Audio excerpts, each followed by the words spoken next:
My dear sisters and brothers, the Lord be with you. And with your spirit. A reading from the Holy Gospel according to John. Glory to you, O Lord.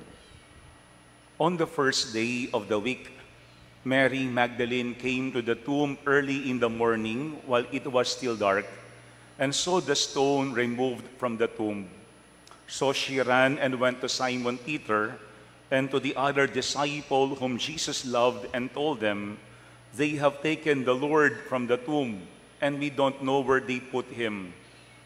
Mary stayed outside the tomb weeping, and as she wept, she bent over into the tomb and saw two angels in white sitting there, one at the head and one at the feet, where the body of Jesus had been. And they said to her, "Woman, why are you weeping?" She said to them, "They have taken my Lord, and I do not know where they had laid him." When she had said this, she turned around and saw Jesus there, but did not know it was Jesus. Jesus said to her, "Woman, why are you weeping? Whom are you looking for?"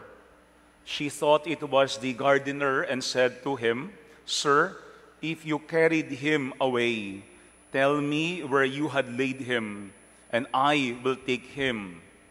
Jesus said to her, "Mary."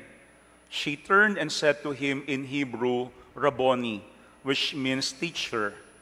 Jesus said to her, "Stop holding on to me, for I have not yet ascended to the Father. But go to my brothers and tell them, I am going to my Father and your Father, to my God and your God." Mary Magdalene went and announced to the disciples, "I have seen the Lord," and then reported what he told her. My dear friends, the Gospel of the Lord. Praise to you, Lord Jesus Christ. Please be seated for a while. Again, my dear sisters and brothers, good afternoon. Today we, as a church, are celebrating the feast of Saint Mary Magdalene. Before, it's only a memorial. Pero noong 2016, Pope Francis had made it as a feast. Naging kapistahan na siya. Because they say that other than the Blessed Virgin Mary, Mary Magdalene was mentioned most in the Gospels. And at the same time, isa siya sa mga santo o santa na ating talagang hinahangaan at tinutularan. That's why we consider this day as a feast. And today when we look at our readings, we see the reason why Mary Magdalene is very important to us as disciples of Jesus. Three important things. Number one, because Mary Magdalene gave witness to the transforming power of Jesus' mercy. Yan ang unang mahalaga kay Mary Magdalene. She gave witness to the transforming power of Jesus' mercy. Ito daw gospel ni Luke and Mark says that there were 7 demons cast out from Mary Magdalene. And they say yung 7 represents the 7 deadly sins. It means that Mary Magdalene, before she met Jesus, had been under the hold of the devil.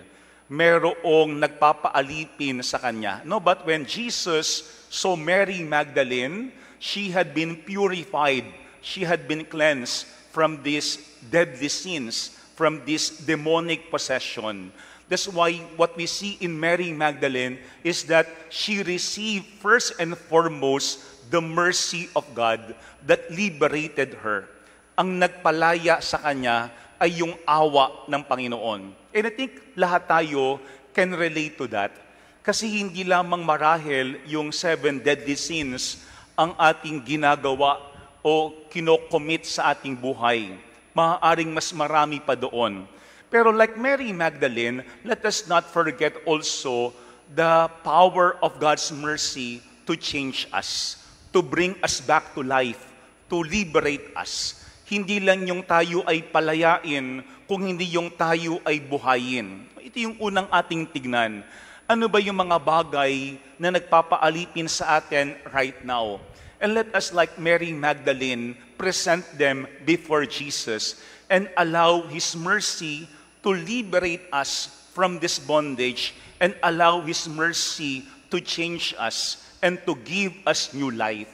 Yan ang unang reason why we admire Mary Magdalene, because she gave witness to the power of Jesus' mercy. Second, when we look at Mary Magdalene, she's a model of service and dignity of women. Because after being cleansed by Jesus, she started to follow Jesus. Siguro minsan may mga pakakataon kapag tinanggap na natin yung biyaya mula sa Panginoon, galit-galit na. No, we forget God anymore. Pero when we look at Mary Magdalene, she followed Jesus with other disciples and with other women. And not only supporting Jesus and the disciples, but supporting also His ministry. Kaya kung saan nandoon si Jesus, nandoon din si Mary Magdalene. That is an expression of her love and dedication to Jesus.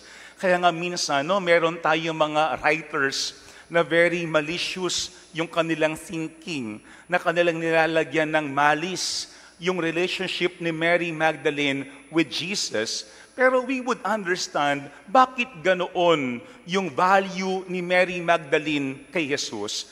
Kasi binago talaga ni Jesus yung kanyang buhay.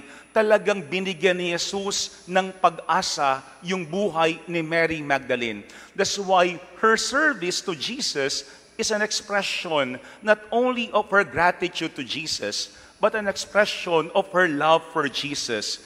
Na until doon sa crucifixion, we also see Mary Magdalene. Other disciples abandoned Jesus, pero si Mary Magdalene with Mary, the mother of Jesus, and the beloved disciple, they stood at the foot of the cross. Ito yung real service.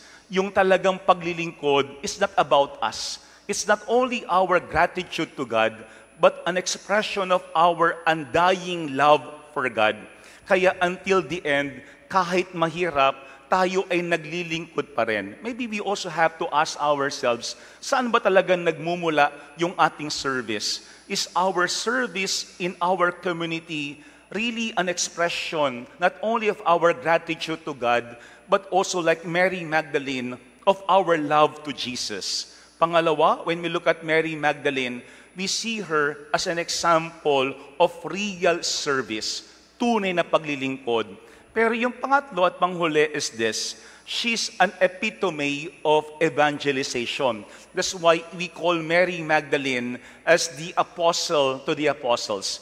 Because today in our gospel, we've heard that Jesus gave her a mission to tell my brothers, I am going to my Father and your Father, to my God and your God. Si Mary Magdalene, yung first witness of Jesus' resurrection. Pero very symbolical yan. Why? Kasi yung resurrection, ano binibigay noon sa ating buhay as believers? Hope, pag-asa. At yan din ang buhay ni Mary Magdalene. She's not forever, sabi nga, possessed by evil spirits. She's not forever in sin, living in sin. Because Jesus totally changed her life. Jesus gave her hope. Binigay sa kanya ni Jesus pag-asa at bagong buhay. Kaya nga in our gospel, Mary Magdalene went and announced to her fellow disciples, I have seen the Lord. I think yung last part na yon is very important. I have seen the Lord. It's something not only being told to Mary Magdalene, but that is something that she herself had experienced. I have seen the Lord. Because she had seen not only the mercy of the Lord, not only the love of the Lord, but the hope that comes from the Lord. Maybe we also have to ask ourselves, what do we proclaim to other people? Is our proclamation to other people also lasting and convincing? Because we have concrete experience of who Jesus is in our lives. Let me end our reflection with a quote coming from St. John Chrysostom. He said, let no one mourn that he has fallen again and again, for forgiveness has risen from the grave. Let no one mourn that he has fallen again and again, for forgiveness has risen from the grave. Mga kapatid, we ask the Lord for the grace to imitate Saint Mary Magdalene. Number one, because all of us are recipients of God's mercy. Second, hopefully like Mary Magdalene, we could serve the Lord lovingly and faithfully every day. And third, we also pray that like Mary Magdalene, we could tell other people, we have seen the Lord. We have seen how the Lord had changed us and had given us hope. Amen. Amen. Siguro we could feel very much the love of Mary Magdalene in today's gospel when she was weeping and looking for Jesus. Meron tayong laging expression, ikamamatay ko kapag mawala ka. Ikamamatay ko kapag mawala ka. Pero sometimes we only say that because most of us can easily move on after a few hours, after a few weeks, or after a few months. But not Mary Magdalene. Why? Because she knows how it is to be dead because of sin. And it was Jesus who brought her back to life. That's why she couldn't live without Jesus. That's why she was very much faithful and dedicated to Jesus. Maybe we also have to ask ourselves how important God is to us. Talaga bang ikakamatay din natin kapag malayo ang Panginoon sa atin? The Lord be